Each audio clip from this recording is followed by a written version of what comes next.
బీసీల ఆశాజ్యోతి, బీసీల అభ్యున్నతికి కృషి చేసిన మహనీయుడు కొయ్యే పెద్దబ్బాయి కుటుంబ సభ్యుల పట్ల, బీసీల పట్ల మాజీ మంత్రి, కాకినాడ జిల్లా వైసీపీ అధ్యక్షుడు దాడిశెట్టి రాజా చేసిన వ్యాఖ్యలను తక్షణమే ఉపసంహరించుకోవాలని, బీసీ లోకానికి క్షమాపణలు చెప్పాలని రాజమండ్రికి చెందిన పలువురు బీసీ నాయకులు డిమాండ్ చేశారు. శనివారం ప్రెస్ క్లబ్లో ఏర్పాటు చేసిన విలేకరుల సమావేశంలో బీసీ నాయకులు అంకం గోపి, మరుకుర్తి రవి యాదవ్, మరుకుర్తి నరేష్ యాదవ్, కొత్తల కిషోర్ మాట్లాడారు. తుని నియోజకవర్గంలో కొయ్యే పెద్దబ్బాయి కుటుంబానికి మంచి పేరు ఉందని, బడుగు బలహీన వర్గాల సంక్షేమానికి ఆ కుటుంబం ఎంతగానో కృషి చేసిందన్నారు. ఆయన కాంగ్రెస్ సానుభూతి పరుడుగా ఉండడంతో 2009లో కాంగ్రెస్ పార్టీ నుంచి తుని నియోజకవర్గంలో పోటీ చేశారని గుర్తు చేశారు. ఇప్పుడు ఆయన తనయుడు కొయ్యే మురళి వైఎస్ఆర్ కాంగ్రెస్ పార్టీలోనే ఉన్నారని పేర్కొన్నారు. ఇటీవల మురళి కొంతమంది వైసీపీ నేతలతో కలిసి జగన్మోహన్ రెడ్డిని కలుసుకోవటానికి జీర్ణించుకోలేక దాడిశెట్టి రాజా తీవ్ర స్థాయిలో విమర్శలు చేసి బీసీల మనోభావాలు దెబ్బతినేలా మాట్లాడారని అన్నారు.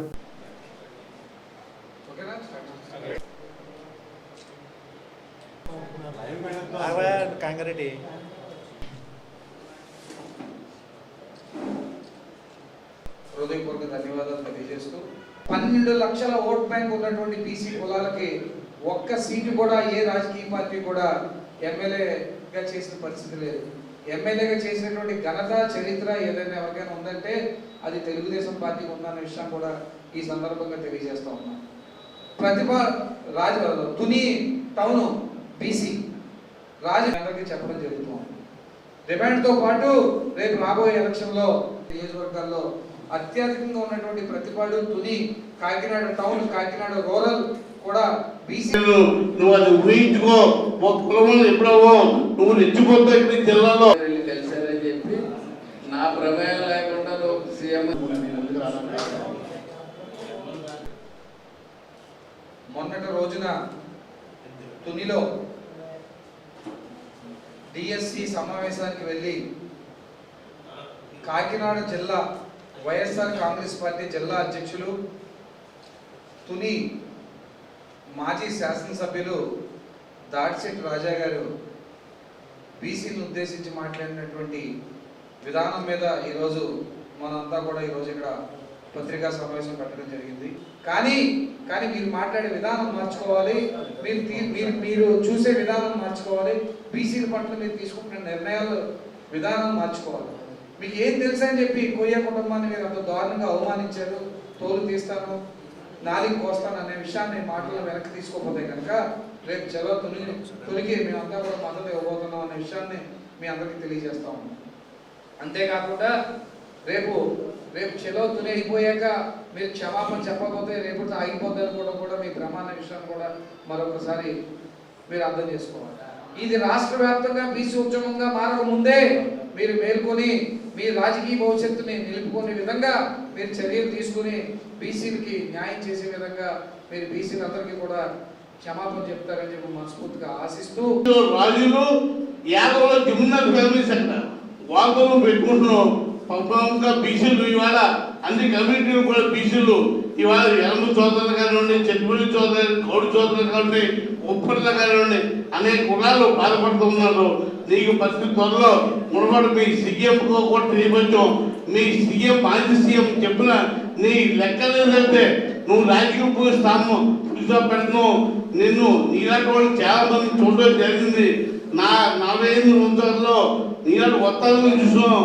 ఇవాళ కొంతమంది భూమి మీద ఉన్నారు, కొంతమంది భూమి మీద లేదు, మనతో పెట్టుకున్నవాళ్ళు. నువ్వు ఆ పరిస్థితి తెచ్చుకోవద్దు. ఎండ సరిదిద్దుకో. ఇంకా 20 గంటల టైం ఉంది. రేపు తుని చెల్లుతుంది కార్యక్రమం పెట్టారు. దాని కార్యక్రమం ఇచ్చేస్తాను. నువ్వు సరి చేసుకుంటే సరి చేసుకో, సరి చేసుకోకపోతే నీకు భూస్థాపన చేస్తావుంది. ఈ రాజమండ్రి ప్రెస్ క్లబ్ ద్వారా తెలియజేస్తాను.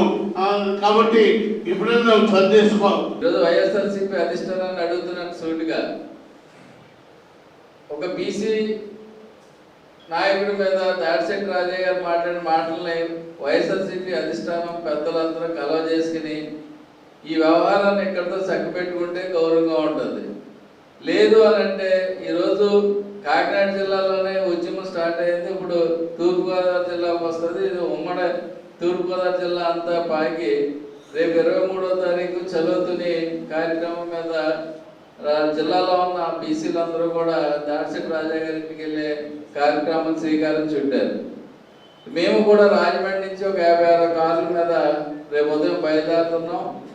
బీసీలకి ఏముందో ఎలా ఉందనేది మీరు అక్కడ మీరు ఇంటి దగ్గర చూద్దరు. కానీ ఈ లోపల మీరు ఏ బీసీలకి జరిగిన నేను మాట్లాడడం పొరపాటుగా మాట్లాడుంటే మీరు దయచేసి వేరే విధంగా అబద్ధం చేసుకోవద్దని చెప్పి బీసీల పట్ల మీరు మాట్లాడి అక్కడితో క్లోజ్ చేసుకోండి. మీ రాజకీయ భవిష్యత్తుకి ఇబ్బందిలాగా ఉంటుంది. ఈ రోజుకే మీరు పార్టీ నానా విధాలుగా పార్టీ ఇబ్బంది పడుతుంది. ఇంకా పికప్ అవ్వలేదు. భవిష్యత్తులో ఇంకా దారుణంగా దిగజారిపోయే పరిస్థితికి ఏర్పడుతుందని చెప్పి ఈ సభాముఖంగా మేము చెప్తున్నాం. నోటికి వచ్చినట్టు మాట్లాడుతున్నారండి, కానీ అది కరెక్ట్ కదా అంటున్నాం మేము. గతంలో బీసీలు ఓట్లు వేస్తేనే నెగ్గారు వైసీపీ తరఫు నుంచి. ఈ రోజున అధిష్టానం నుంచి చెప్తున్నాము, బీసీలకు క్షమాపణ చెప్తే సరే, లేదంటే పార్టీ నుంచి సస్పెండ్ చేయమని మేము బీసీలందరూ కోరుతున్నాం. ఇది ఎంత దూరమైనా తీసుకెళ్తామని బీసీలకు సమాచారం చెప్పాము.